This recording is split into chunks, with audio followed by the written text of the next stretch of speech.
Good morning, friend. My name is Maggie. Thank you for joining me today as we talk about 8 different tomato varieties which are good for container growing.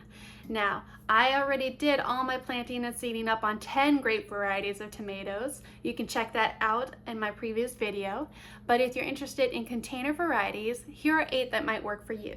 The first one we have is Spunky Bird. This is a large red cherry and it is a dwarf determinate. The difference between a determinate tomato and an indeterminate tomato is a determinate tomato typically caps out at a certain height and it produces the fruit all at once, so you can gather them all at once and then it kind of dies off. It doesn't continue to produce or grow. Indeterminate does continue to grow and produce sporadically through the growing season. So indeterminate tomatoes can get up to like 14, 16 feet high.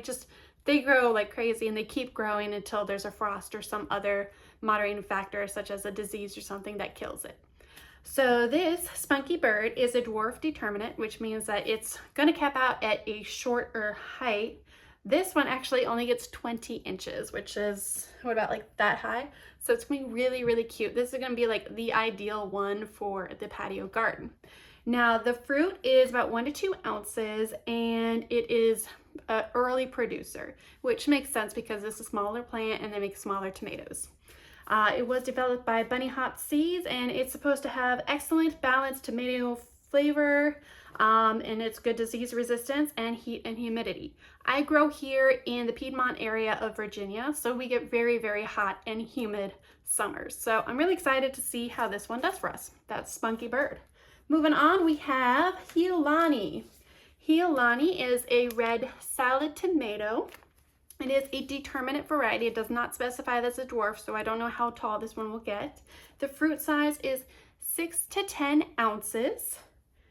It will ripen mid-season. It was bred by bunny hop seeds, and it was actually originally bred in Hawaii.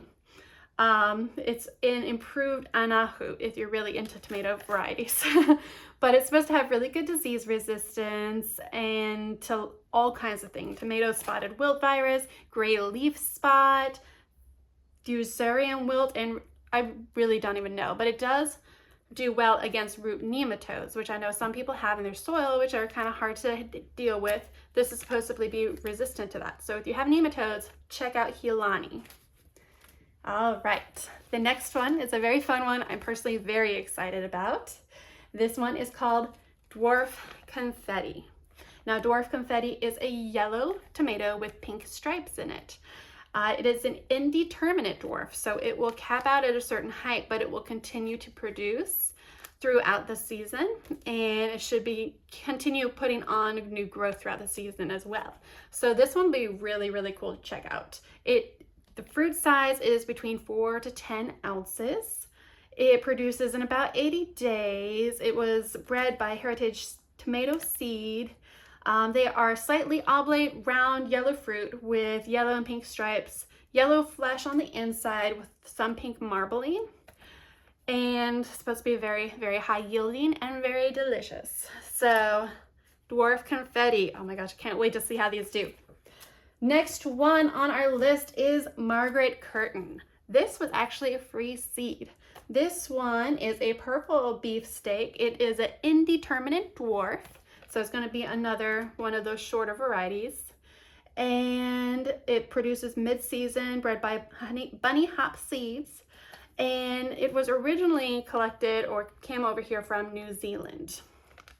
Now, there's a lot of different speculation on the heritage of this variety. Some thinks that it's actually Cherokee purple, Indian stripe, or even black crim in disguise, but there's no telling. We don't really know. It's just a purple beefsteak that is a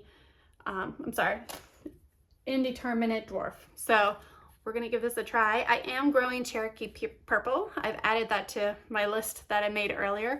So I have a lot of different tomatoes I'm gonna be growing this year. Please check back in if you love tomatoes, because I'm gonna be doing test tries. I'm gonna be giving you feedback on how they grow for me. And that way we can all kind of learn together. All right, the next tomato on our list is a very exciting one. This one is called Spud Viper. This is a green and red striped tomato. and it is a semi-determinate dwarf.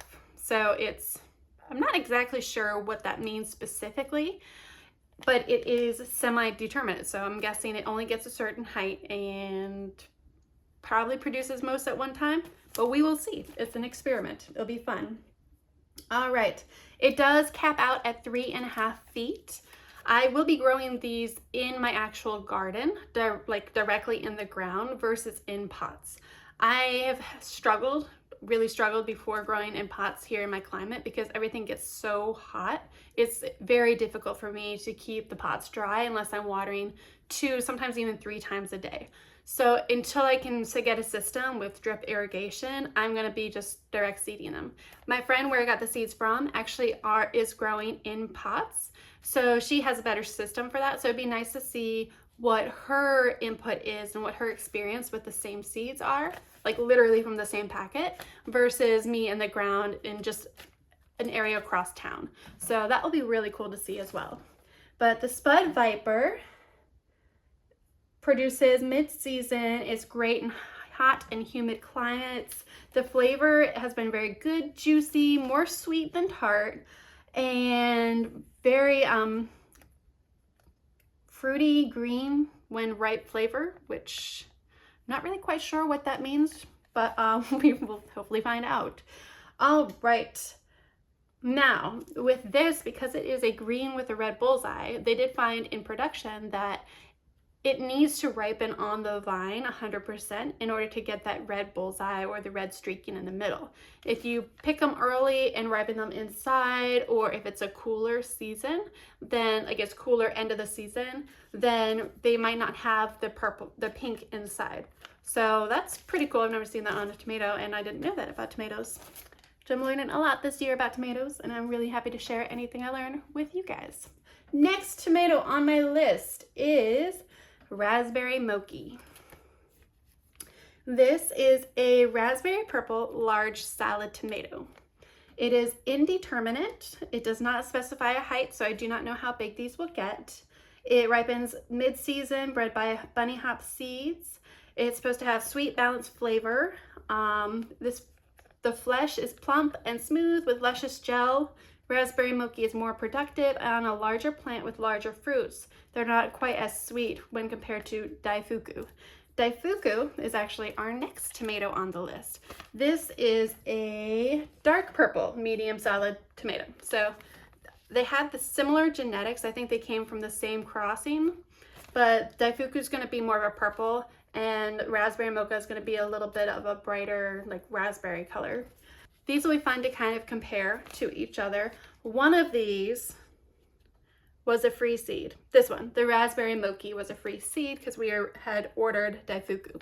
So it's kind of cool to be able to kind of compare those two plants from similar genetics. All right, the last tomato on our list is called Brandy Fred. Brandy Fred. Now, if you're familiar with the brandy wine tomatoes, this has some of the genetics from that. It is a purple beefsteak, indeterminate dwarf. So it will cap out at a certain height. I don't know what height, it's not specified on here, but the fruit gets between 10 to 16 ounces. So it's one of the bigger tomatoes on our list as far as dwarf tomatoes. So it's very excited. It will ripen mid-season. It's from Heritage Tomato Seed. Production is very good, great flavor, especially later in the season when plants are under heat and water stress. That sounds great for me because that's what we have here. So I'm really excited to see how Brandy Fred will do. All right, so those are the 8 varieties of dwarf tomatoes that I am going to be growing this year.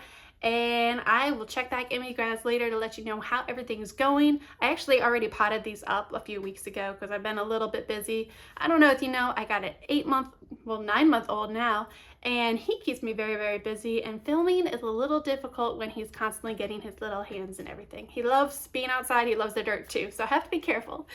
But anyway, thank you for joining me. I hope you get something from this. If you do, please like and subscribe. Join me later on in the season once these start to ripen. I'll show you how the productivity is doing, how healthy the plants seem to be, because a lot of them are good in high heat, high humidity climates, and a lot of them are this is what they're bred for. They're bred for my area. So I'm very excited. Join back in. I'll show you the health. I'll do like a taste test.